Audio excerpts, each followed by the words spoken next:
Well, good morning. It's time for the Blue Arbor Carrot Schools video of the day. I thought I would join you from a tropical beach today just to bring some warmth into your hearts on this cold day.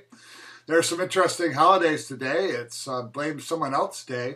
Kind of fun. If something goes wrong, you can blame someone else all day. But remember, people can blame things on you as well. So some tricky territory there. The day was actually originated by Nan Muller on Friday the 13th of 1982, where her alarm clock went off late and she blamed everybody else for being late all day long. So an interesting scheme of things. Other holidays today is National Sticker Day, which are fun.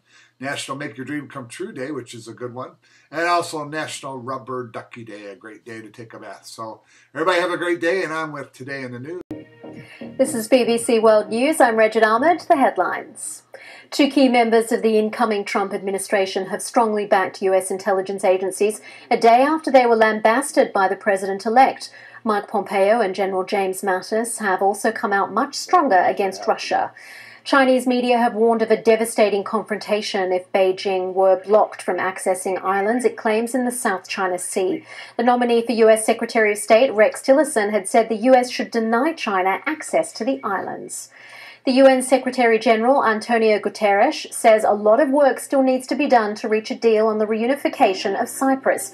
Talks hosted by the UN in Geneva have ended without agreement. And the US environmental watchdog has accused Fiat Chrysler of not telling authorities about software that regulates emissions in thousands of its diesel vehicles.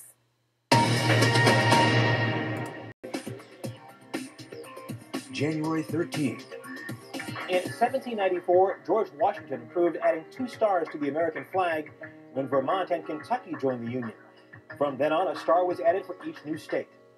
In 1968, the Man in Black, Johnny Cash, became a country music legend with his recording of a concert at Folsom Prison.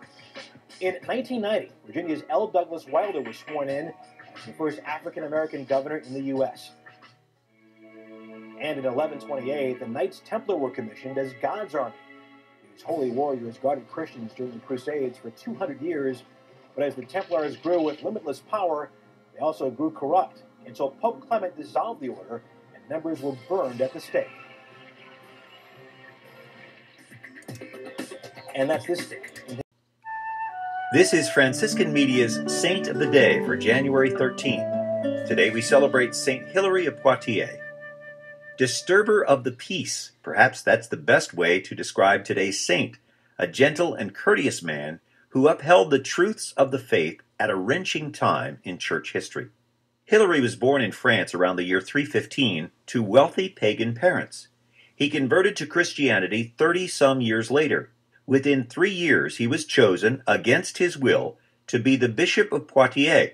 His principal task was to battle the scourge of the Church in the 4th century, the heresy of Arianism, which denied the divinity of Christ. As bishop, Hilary encountered many pressures to accept Arianism and even to condemn Athanasius, a contemporary who defended the faith in the East. For refusing to join the opponents of Athanasius, Hilary was banished from France. During his exile, he wrote On the Trinity, which upheld church teaching and challenged the Arians. When Hilary returned from his exile, he was enthusiastically welcomed by his people. But the strain of the exile and constant controversy had taken their toll. Hilary died in 368 at the age of 60. Our verse of the day: do you not know that you are a temple of God and the Spirit of God dwells in you? If any man destroys the temple of God, God will destroy him. For the temple of God is holy, and that is what you are. And that is something we always have to remember, that we are holy, that we are the temple of God. We are the new temple, and that we always should treat ourselves in the best possible way. And our joke of the day: if a butcher wears a size XL shirt and a size 13 shirt, what does he weigh? Meat, of course. Everybody have a great day and a wonderful weekend.